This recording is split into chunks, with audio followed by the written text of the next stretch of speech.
why it's important to look at current day, what's happening and how people are speaking and using Islam in a positive way, and looking towards the future is also just as important to look at history and how people um, expressed Islam even in situations where you feel like they stick to Islam and find victory. Something that I noticed that you may probably already know, but I feel like I want to highlight is about Nelson Mandela. He said I spent more than 20 years in prison. Then on one night I decided to surrender by signing all the terms and conditions of government. But suddenly I thought about Imam Hussain and the Karbala movement, and Imam Hussain gave me strength to stand for right of freedom and liberation, and I did. I I'm not sure if Nelson Mandela was a Muslim or not, but regardless, he drew inspiration from Imam Hussein and the the events of Karbala, and you can see that even in prison with all that was happening to him, he still found strength and positivity from history, from Muslim history, and some of one of the golden period just after the physical demise of the Prophet. Um,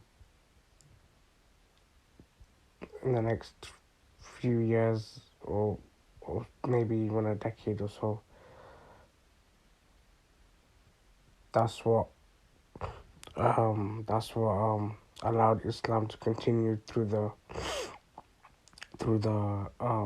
sacrifices of people like Imam Hussein and his noble family members, the Ahlul Bayt, and for, the remaining people continued the family, but it was his sacrifice that kept Islam thriving, and we have Islam today. And just like Nelson Mandela drew inspiration from the events and from Imam Hussein himself, we should, when we're in positions where we feel like if we speak about certain things, then we may lose a bit of money or a bit of um, quote unquote respect from certain people, and or we might lose a position that we're in. We should think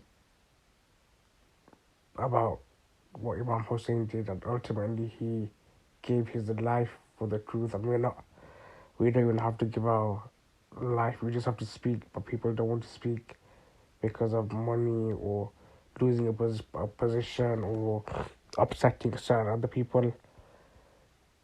So we're not even, because of these small irrelevant things, we don't speak.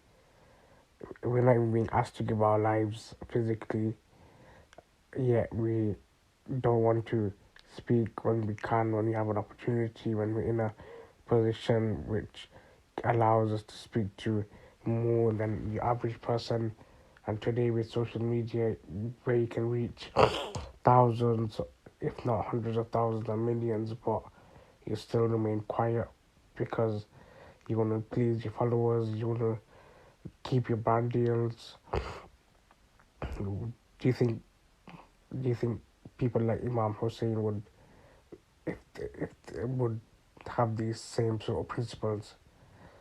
I'd say 1,000% they wouldn't. And who would you want to emulate? Do you want to please those people that don't want you to speak, that could possibly remove your promotion, or do you want to emulate people like Imam Hussein and his noble family and other noble personalities? For me, is uh, the choice isn't even a choice. There's only one outcome as a Muslim that you choose, and keep that in mind next time. Particularly, forget next time actually. These moments now when Gaza is under attack currently, now is the time to speak, and don't worry about losing your followers or losing brand deals or money or whatever. And ultimately, your income is from God. So whether you feel you feel that you lose money by speaking, but you might have lost the money anyway. You might have I don't know. You might have had got into a serious accident and then you can't work, so you would have not earned. Do you want to earn less because you've gone into an accident that would have happened anyway, or do you want to earn less because you spoke about something that needs to be spoken about and you defended the people, the Muslims, and this is why you earn less? What do you want it to be? And in both scenarios, your income was written and you would have received regardless.